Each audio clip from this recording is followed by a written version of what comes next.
Hey everyone, it's Vinny, and this time I am back with a list of horses that I believe will take some money on Breeders' Cup Day that I am just fading completely from my tickets. These are horses that I've seen anywhere from being wise guy horses to horses that have taken money in the past in big races and just simply aren't good enough to win. So I will start with some of the more obvious ones, and then I'll get down to ones I think are a little more likely to go off as like under 5-1. The first horse that I am going to fade from my tickets is in the filly Ameriturf going to Vegas. She's coming off a Grade 1 win, and last year in this race at Del Mar, she went off at 8-1, and she just no-showed. In my opinion, she's just not as good as some of these other horses. She's not as good as most of the Chad Brown horses, I believe, that are coming from the East Coast for this. And last year, she was the second highest bet American horse in the race, only behind Warlike Goddess, and she ran awful. She's a one-trick pony. She really just needs the lead. She's not going to get the lead because she's not as quick as some of these other ones coming from the East Coast. She's going to take money again. She's going to take public money because of her name going to Vegas. General public on big days likes betting horses with names like this. Stay away from her, in my opinion. I don't think she's going to be anywhere near good enough to beat this field. She is my number one fade. The next horse I am going to fade completely from my tickets is in the Breeders' Cup Juvenile, Curly Jack. And I felt like I needed to add this one because it seems like on every big day, if there's a horse with the word Jack in the name, they take an unbelievable amount of money. And most of the time, it's just that. It's just public money that for people that are named Jack. Don't buy it if this horse is getting bet early on the tote board. I don't think this horse is good enough to win the Breeders' Cup Juvenile at all. He did win the Grade 3 Iroquois last time out, and that race is not coming back strong at all. No horse out of the race has come back to win.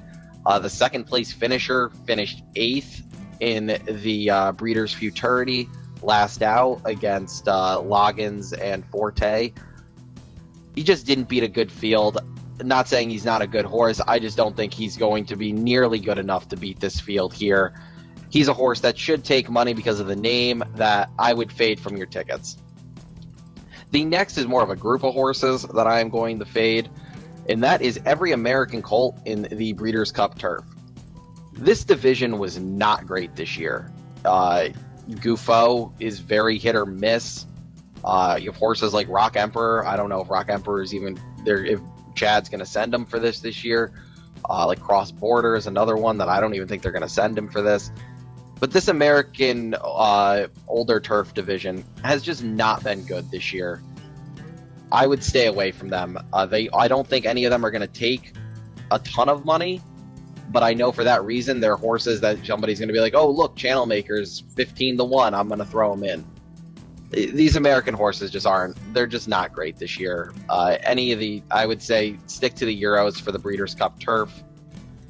Likely winner will be a European horse here. So I'm going to fade every American colt in the Breeders' Cup Turf. My one exception to the American rule for the Breeders' Cup Turf would be Warlike Goddess if they do enter her in the turf, which it seems like they're going to, but still a chance she runs in the filly and Ameriturf instead. But she would be the only American exception for the Breeders' Cup Turf for me. The next horse on my list is a horse that I've seen a lot of people talk about that they really like, and that is Search Results in the Breeders' Cup Distaff. I don't see it. She had a near perfect trip at Saratoga in the Personal Ensign, and she could not get it done.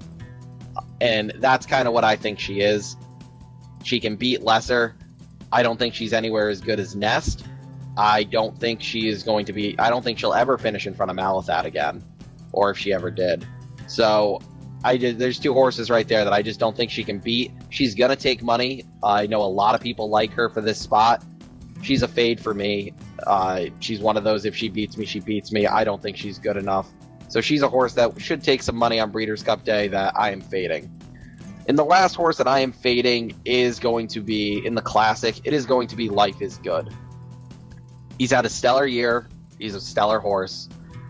There's no way he's going to be able to survive that and hold on anybody coming from the back.